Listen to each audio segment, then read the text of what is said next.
technology is completely toxic. It's just such lies. Speaking of lies, it is based on lies. Feminism is based on lies, like the wage gap, like rape culture. The wage gap, I mean, there's like 1,000 trillion videos about the wage gap. I don't even have to go in a long thing about it. I don't want to.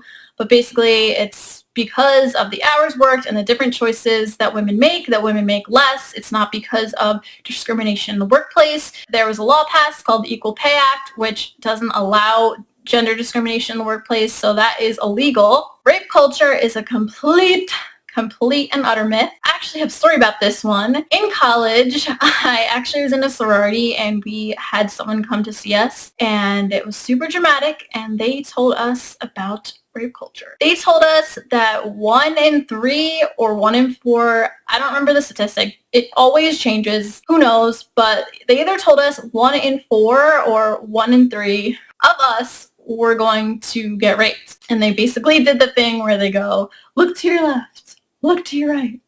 Now one of these women is going to be raped. It was just like for shock value, and the funny thing about it was they didn't really give us any solutions to these issues. It was kind of just an alarmist, fear-mongering presentation, like you should just be worried about rape. Rape is everywhere on college campuses. And, at that time, I actually did believe it. So I was kind of looking for these things. And another thing was that they actually changed the definition of rape from what I knew before that presentation. In that presentation, they told us that rape was any time a woman was drunk whatsoever, then she's not able to consent. So that means it's rape. So you had a group of sorority girls going out and pretty much a good number thought they were raped after that because they just changed the definition of rape without giving us any solutions to prevent any rapes. So it's super dangerous. And after that, in college in general, just from watching so much mainstream media, I had just such toxic viewpoints about men that this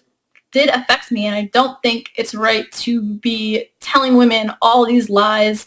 It's just making them hate men, and it's making it harder for them to have actual good relationships. And the funny thing is, I don't think feminists actually care about women. If they cared about women, they would be teaching them to take precautions to prevent rape. Feminists don't actually care about women. They just want to demonize men, and that's what they do with this whole rape culture thing. They don't tell women to take precautions. They don't tell them to not get shit-faced drunk with strangers at night, to maybe not go wearing super provocative clothing, to get rape whistles and pepper spray. They don't tell us to do any of those things. They just tell us, yeah, well, men just shouldn't rape. It's always their fault. But no, we should be telling women to take precautions. This is really hurting women. We don't live in this world that's rainbows and unicorns. We need to take precautions, and I don't think we should be putting ourselves in these situations as women where they are scary and we could potentially get raped.